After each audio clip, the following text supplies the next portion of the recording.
आज दूसरा बात करते हैं कि शनिदेव के दुष्प्रभाव की वजह से जब पैसा फंसता है तो कोई व्यक्ति आपसे कुछ दिन के लिए कहकर पैसा लेगा या आपसे कह देगा कि एक मंथ में मैं पैसे वापस लौटा दूंगा, या फिर आपसे कहीं ऐसी जगह इन्वेस्टमेंट करवा देगा जहां पर आपको लगेगा कि 2-3 महीने में या कुछ एक निश्चित समय में वो पैसा वापस लौट आएगा, लेकिन फिर आगे जाकर वो पैसा लौटता ही नहीं है।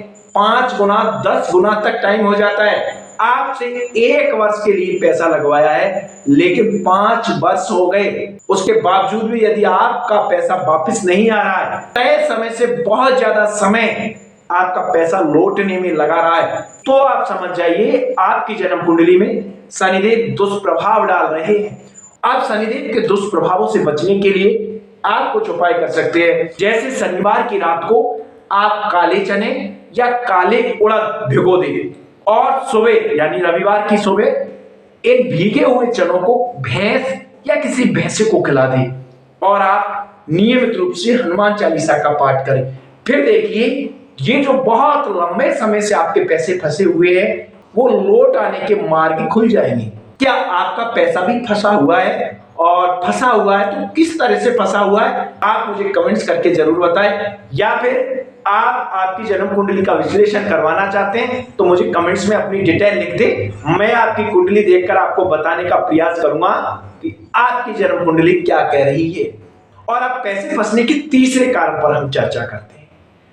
जन्म कुंडली का दूसरा भाव, जिसे धन भाव भी कहते हैं, ये बहुत महत्वपूर्ण है।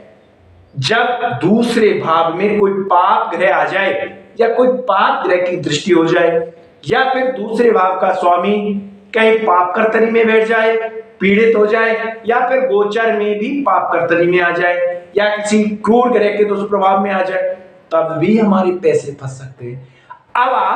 अब ये सब तो आप कुंडली देखकर पता लगा सकते हो, लेकिन यदि आप ये चाहते हो कि आपके पैसे फंसे ही नहीं, आपने जो सेविंग कर रखी है वो कहीं उलझे ना, तो आप दूसरे भाव को स्ट्रॉन्ग करना शुरू कर दीजिए।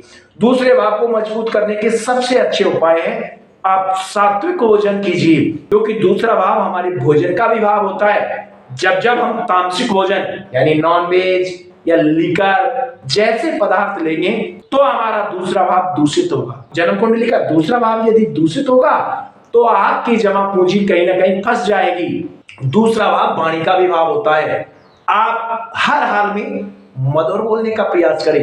यदि आप रूड बोलोगे, किसी को वाणी से पीड़ित करोगे, किसी को वाणी से दुख पहुंचाओगे, तो आपकी जमा पूंजी में सेंध लग सकती है, आपकी जमा पूंजी कहीं अटक सकती है।